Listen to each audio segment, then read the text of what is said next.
moins 2 est égal à 0. C'est ici, n'est-ce pas? Maintenant, pour déterminer ça, qu'est-ce qu'on va faire? On va remplacer x et y par 0. Hein? Donc, si tu remplaces x par 0, ça veut dire que non, 3 fois 0, ça te donne 0, non? Et là, tu as 0, n'est-ce pas? Il te reste combien? Moins 2. N'est-ce pas? Il te reste moins 2. Maintenant, quand tu regardes moins 2, est-ce que moins 2 est plus grand que 0? Est-ce que moins 2 est plus grand que 0? Voilà. Moins 2 n'est pas plus grand que 0.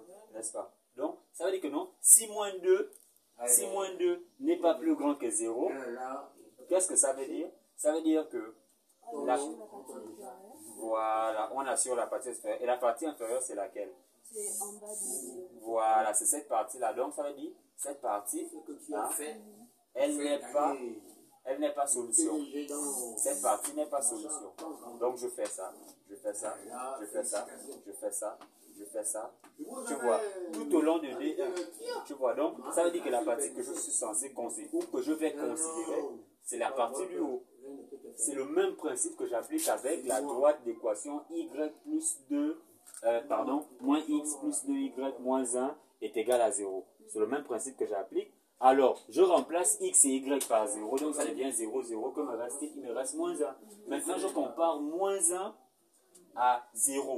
Et ici, on me dit que moins 1 est strictement supérieur à 0. Est-ce que c'est vrai? Voilà, ça veut dire que c'est faux, n'est-ce pas? Donc, ça veut dire que la partie qui contient 0, elle est vraie ou fausse. Je vais assurer quelle partie.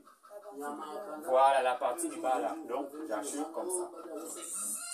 En assurant comme ça, voilà. En assurant comme ça, quelle est la partie qui me reste? Donc, c'est la partie, voilà, c'est la partie là qui est solution. Hein? C'est cette partie-là qui est la solution de l'équation, de cette équation-là. Donc, cette partie, c'est la partie solution. Donc, après avoir...